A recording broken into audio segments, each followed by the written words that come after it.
Varicose వ్యాధితో బాధపడుతున్నారంట. తక్కువ ఖర్చుతో ట్రీట్మెంట్ కావాలి అనుకుంటే ఎవిస్ హాస్పిటల్ని సంప్రదించండి. నమస్తే రమణ గారు. నమస్తే జయ. రమ గారు, నరదిష్టి, నరఘోష ఇలాంటి రకరకాల మాటలు వినిస్తూ ఉంటాము. పిల్లలకి తగిలిందని, ఇంటికి తగిలిందని, వ్యాపారానికి తగిలిందని, నాశనం అయిపోయామని, వాళ్ళ దిష్టే తగిలింది, వాళ్ళ కన్నే పడిందని ఇలా చాలా వింటాం కదా రమ్మగారు. నిజంగా దిష్టి ఉంటుందా? ఇప్పుడు పిల్లలకైతే ఏదో మంగళవారం అనో ఆదివారం అనో ఎండుమిరపకాయలు తిప్పేయటమో, ఉప్పు, కోడిగుడ్డో ఇలా తిప్పి పడేస్తూ ఉంటారు. మరి సంస్థలకి జరిగితే నిజంగా ఒక మనిషి కన్నుకి అంత పవర్ ఉంటుందండి? ఉంటుందా అంటే ఉంటుంది. నలుడి కంటికి నల్లరాయి అయినా పగులుతుంది. ఇది ఒక సామెత. ఎలా ఉంటుందంటే జయ, మాటలకి చాలా పవర్ ఉంటుంది, చూపుకి చాలా పవర్ ఉంటుంది. మనం సాధారణంగా ఏం చేస్తాం, ఈ ప్రాణాయామాలు అవి చేసేటప్పుడు కాన్సన్ట్రేషన్ పెంచుకోవాలంటే ఒక గోడ మీద ఒక ఎర్రచుక్క పెట్టి దానికేసి చూస్తూ ఉండండి అని చెప్తాం. ఇది నేను చెప్పాను కూడా, ఇదివరకు చాలా మంది చెప్తుంటారు, పెద్దవాళ్ళంతా చెప్తారు. ఆ పెద్దవాళ్ళ దగ్గర విని నేను కూడా చెప్తుంటాను. ఆ చుక్కకేసి అట్లా చూస్తున్నాం అనుకో, మొదట అసలు సూది మన పొడిచినంత చిన్న చుక్క కాసేపటికి పెద్దది అవుతుంది, ఇంకా పెద్దదైపోతుంది, తర్వాత కళ్ళంతా నిండిపోతుంది. చుక్క అంతే కదా ఉంది, మన కళ్ళకి ఏమైనా పవర్ ఉందా? ఏం లేదు. చూడగా చూడగా ఏమవుతుంది, అది పెద్దదైపోతుంది. ఏదైనా చూసి ఎంత బాగుందో అని పదే ఇప్పుడు పిల్లల్ని ఎక్కడికైనా బజార్ తీసుకెళ్ళాం, నలుగురు మన ఫంక్షన్లకే తీసుకెళ్ళాము. అందరూ అబ్బో పిల్లాడు బాగున్నాడు భలే ముద్దుగా ఉన్నాడు, అబ్బో వీడు ఎంత యాక్టివ్, అట్లా 5-6 సార్లు 10 సార్లు అని అందరి కళ్ళు వాడు ఎటు టింగ్ టింగ్ అని ఎగురుతున్నాడు అనుకో, అందరు వాడికేసి చూస్తుంటారు. ఓ 2-3 గంటల తర్వాత పిల్లాడు కింద పడతాడు, లేకపోతే వాడు ఏదో ఎందుకో నస మొదలుపెట్టి ఇక ఏడ్చుకుంటూ ఉంటాడు, కన్ను తగిలేసింది పిల్లాడికి. అందరూ చూస్తుండేసరికల్లా ప్రతి వాళ్ళ కాన్సన్ట్రేషన్ ఒక విషయం మీదకే వెళ్తే అక్కడ ఒక డిస్టర్బెన్స్ ఏర్పడుతుంది. మానవ శరీరాలకి చుట్టూతో ఒక ఆరా ఉంటుంది అంటారు. అవును, చుట్టూతో ఒక చిన్న కాంతి వలయం ఉంటుంది. ఈ వలయం దెబ్బతినిపోతుంది, దానివల్ల మనం దిష్టి తగిలింది అని చెప్తాం. ఇప్పుడు దాని నరదృష్టి. ఎంత బాగుందో వాళ్ళ అబ్బాయి, ఎంత బాగున్నాడో అంటే, అదేం పిల్లాడమ్మా అలా ఉన్నాడు అన్నా కూడా దిష్టి తగులుతుంది. పిల్లాడు బాగులేదన్నా బాగున్నాడన్నా దిష్టే, ఓగున్నాడన్నా దిష్టేనంటారు. ఓకే, ఏమి బాగుండలే పిల్లాడు, ఏం బాగుండలేదు పిల్లాడు అన్నా కూడా దిష్టే.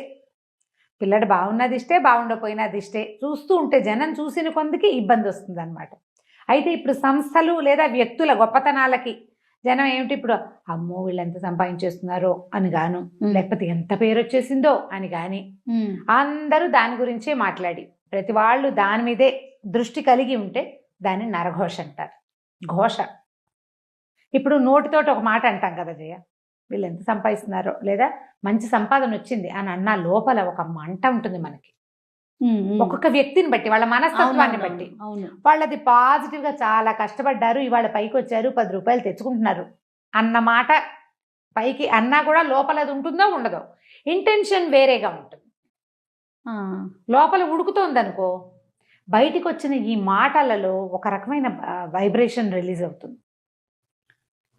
అదే ఘోషగా పరిణమిస్తుంది. నీకు చూడు, చాలా super couple, super family, super పిల్లాడు, బ్రహ్మాండమైన చదువులు అన్నవాళ్ళు పుసుక్కిన అక్కడ ఏదో అయిపోతుంది. వాళ్ళు కొట్టుకు చచ్చిపోతారు. ఈ పిల్లాడు పరీక్ష రాసి రేపొద్దున ఐఏఎస్ ఇంతే అనుకున్నవాడు యాక్సిడెంట్ అయ్యి అక్కడెక్కడో పడతాడు, లేకపోతే అక్కడికి వెళ్ళాక రాదు. కొంతమందికి ఫెయిల్ అయిపోతారు, లేదా అన్నీ బాగానే ఉంటాయి, అవేం ఫెయిల్ అవ్వవు.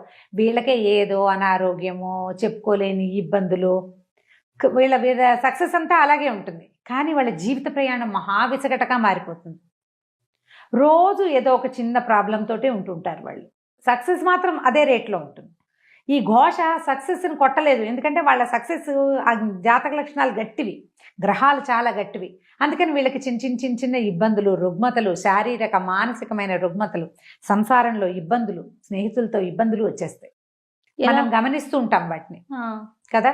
అయితే వీటిని ఎట్లా చేసుకోవాలి అంటే పురాతన కాలం నుంచి వచ్చిన పద్ధతి అయితే ఉప్పుతో దిష్టి తీసుకోవటమే చెప్తారు. ఓకే, ఉప్పు నెగిటివ్ ఎనర్జీని తీసేస్తుంది. పిల్లలకి ఏం చేస్తాం, 2 గుప్పెలతో ఉప్పు పట్టుకుని ఇటు 3 సార్లు ఇటు 3 సార్లు తీస్తాం. 2 3 6 సార్లు తీసి ఈ ఉప్పుని నీటిలో పోస్తే ఉప్పు కరిగిపోతుంది. నెగిటివ్ ఎనర్జీని తీసేస్తుందని ఈ తిప్పటం వల్ల మన చుట్టూతా బాడీ చుట్టూతా ఆరా ఉంది కదా, దాన్ని ఆరా పుల్ చేస్తాం, పుల్లింగ్ అవుతుంది అనమాట. అది ఆరా మళ్ళీ యథాప్రకారం లాగబడుతుందని మన పాతకాలపు పద్ధతి. ఇప్పటికీ కూడా ఈ నెగిటివ్ ఎనర్జీని పోగొట్టుకోవాలంటే ఎప్పుడూ ఉప్పు క్యారీ చేయాలని చెప్తారు.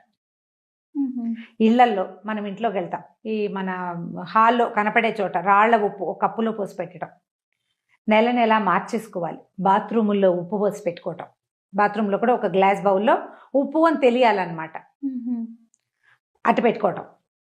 తర్వాత ఎక్కడి నుంచైనా బయటికి నుంచి వస్తే నీళ్ళల్లో కాస్త ఒక చిటికెడు ఉప్పు వేసుకొని, రాళ్ల ఉప్పు వేసుకొని స్నానం చేయటం 4 చెంబులు. ఇంకా అదే చెయ్యాలి.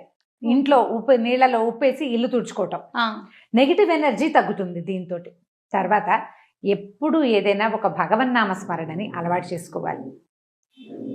అప్పుడు ఈ బయట నుంచి వచ్చే వైబ్రేషన్స్ని లోపల నుంచి వస్తున్న వైబ్రేషన్ ఫైట్ చేస్తుంది. సూపర్, బాగుంది కదా, చాలా బాగుందండి. ఏదో ఒక భగవన్నామస్మరణ మన ఫోన్లోనే ఒక ఏదైనా ఒక శ్లోకమో ఒక స్తోత్రమో రింగ్ టోన్ లాగా పెట్టుకోవడం, సినిమా పాటలు కాకుండా. మన ఫోన్లో అంటే ఇలాంటి పరిస్థితి ఉన్నవాళ్ళు గాయత్రి మంత్రం అని నేను చెప్పను, నేను దాన్ని అందరూ ప్రొనౌన్స్ చేయడం మీద పెద్దగా ఆసక్తి ఉండదు నాకు. సాధారణంగా ఏదో ఒక మంత్రం, ఒక భగవత్ సంబంధమైన భజన, ప్రార్థన, అవతల వాళ్ళు మన ఫోన్ రింగ్ చేయగానే ఆ ప్రార్థన వినపడాలి వాళ్ళకి. వాళ్ళలో ఏదైనా నెగిటివ్ ఇంటెన్షన్ ఉన్నా ఈ ప్రార్థన వాళ్ళకి తగ్గించేస్తుంది. బాగుంది. మనకు కూడా మనం ఇప్పుడు వాళ్ళకి అది వినపడుతుంది, మనకు వినపడేందుకు ఒకటి ఉంటుంది కదా రింగ్ టోన్, అది కూడా ఏదైనా అయితే ఇప్పుడు ఈ భగవన్నామస్మరణ పెట్టుకున్నాం అనుకోండి, అది మధ్యలో కట్ చేసినట్లు అవుతుంది మనం ఆన్ చేస్తే. అవునవును. అందుకని అది చెయ్యకూడదని చాలా మంది భావిస్తారు. 2 నామాలు పెట్టుకోండి, ఏవైనా పాటలాగా కాకపోయినా ఫుల్గా 2 నామాలు పెట్టుకుంటే అప్పుడు వాళ్ళకి అవతల వాళ్ళకి అది వినపడుతుంది, మనకి ఇది వినిపిస్తుంది. 2 రింగ్స్ వచ్చేసాక మనం ఆన్ చేసినా పర్వాలేదు, స్తోత్రం కాదు కదా. అవునవును. ఆ నామం పూర్తయ్యాకే ఆన్ చేయండి ఫోను. లేదా సన్నటి తంబురా శబ్దం పెట్టుకోండి. వీటి వల్ల ఏమవుతుందంటే ఈ వైబ్రేషన్ వల్ల అది కొంచెం తగ్గుముఖం పడుతుంది. ఉప్పు ఎప్పుడు పనిచేస్తుంది. ఇప్పుడు సంస్థల్లో సమస్య వస్తుంది, సంస్థల్లో కూడా ఆకుపచ్చటి చెట్లు, మనం ఇప్పుడు బోల్డన్ ఇండోర్ ప్లాంట్స్ వచ్చినాయి కదా, ఆకుపచ్చటి చెట్లు, ఉప్పు రాళ్ళు, ఈ 2 ఎప్పుడు మనుషులకి లోపలికి వచ్చిన వాళ్ళకి బయటికి వెళ్ళే వాళ్ళకి కనపడేలాగా పెట్టించుకోవాలి. ఓకే. ఈ 2 చాలా కంట్రోల్ చేస్తాయి. నేనైతే గ్రీనరీ చాలా ఇష్టం నాకు.